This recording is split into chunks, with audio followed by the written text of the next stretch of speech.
acknowledge and honor the process of death and the dignity of people dying and the needs of them and their family to be supported and encouraged and to live with grace all through this time.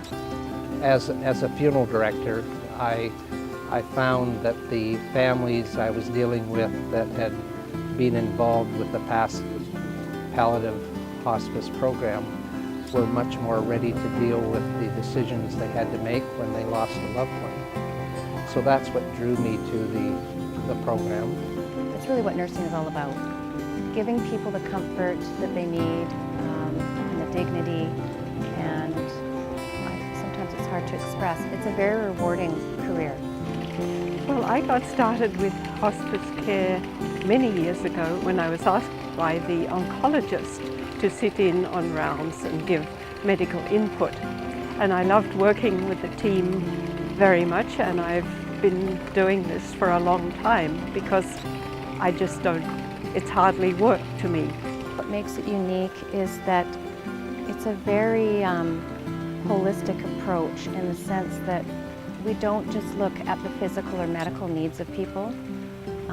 We look at their emotional needs, their spiritual needs, and we don't just look at the person, we look at their loved ones, their support group, and what they need too.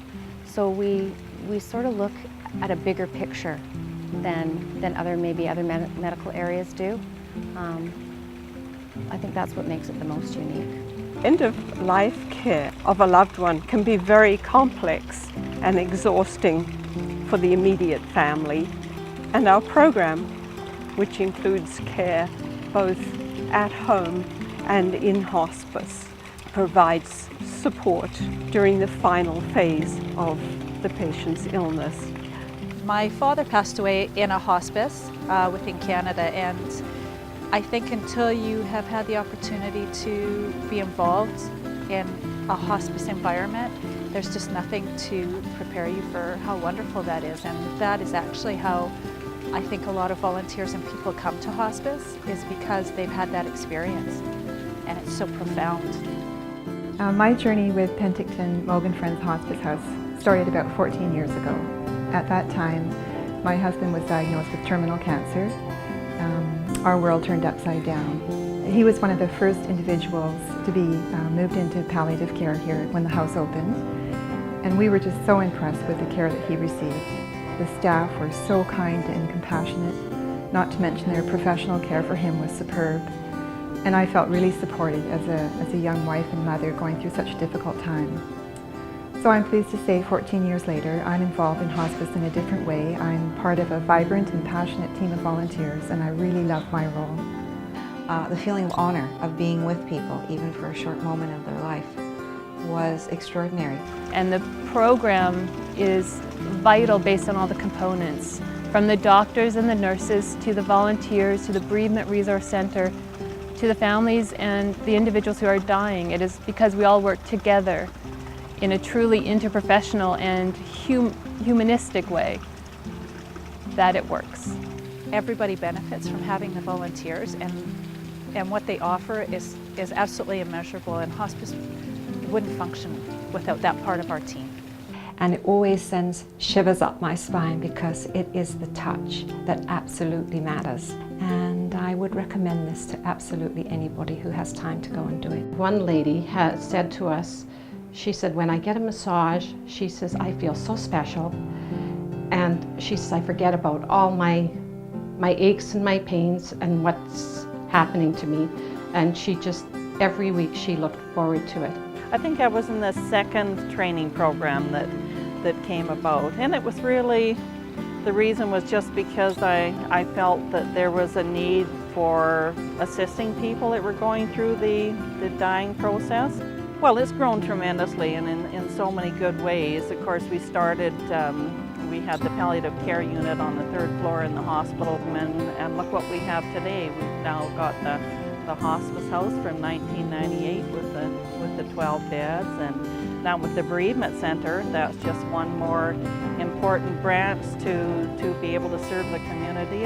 I think if people were educated in what palliative care has to offer, they would quite commonly prefer to use this model of care and avoid the more invasive procedures at the end of life. It's a real benefit to the people going through loss, and it helps prepare them for a lot of decisions they have to make. We go into individuals' homes that are on the palliative program, and we'll provide a service for them as a volunteer. I think this program is really crucial. I think it enables people to remain in their home if that's their desire, and I think it also provides support to the caregiver, which is really important. They're often tired and distressed and just feeling at loose ends, so it gives the caregiver a bit of a break to have the support there. And I think for the individual that's on the palliative program, it's wonderful that they can remain at home and we can come in and provide companioning or massage or whatever their needs are. It was the dream of the Society and some of the board members to have a freestanding bereavement resource center. It was decided after 6 months of consultation that there was a need, and so we were able to open this bereavement resource center.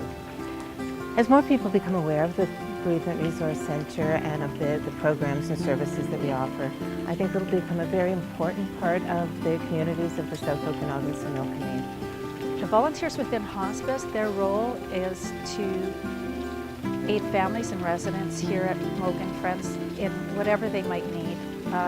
Sometimes that can look like a cup of tea, and other times sitting for an hour and just having a conversation. Their role is huge here, and they support families, they support residents, they support the nurses and all of the other staff. The one thing that drew me was the first time I walked in here. The peace of mind that existed as you walked in the front door, and then realizing that there was a very unique facility for people to come for end-of-life care. I guess unless you've gone through it yourself, you don't know what the benefit is, but it's there for them. People often ask me, how can you do that for a living? How can you just sit by and watch somebody die and not do anything about it, as in save them or cure them? There's a lot to be said for being able to be supportive and provide comfort and care to people in their most difficult time of their life during that journey that they take.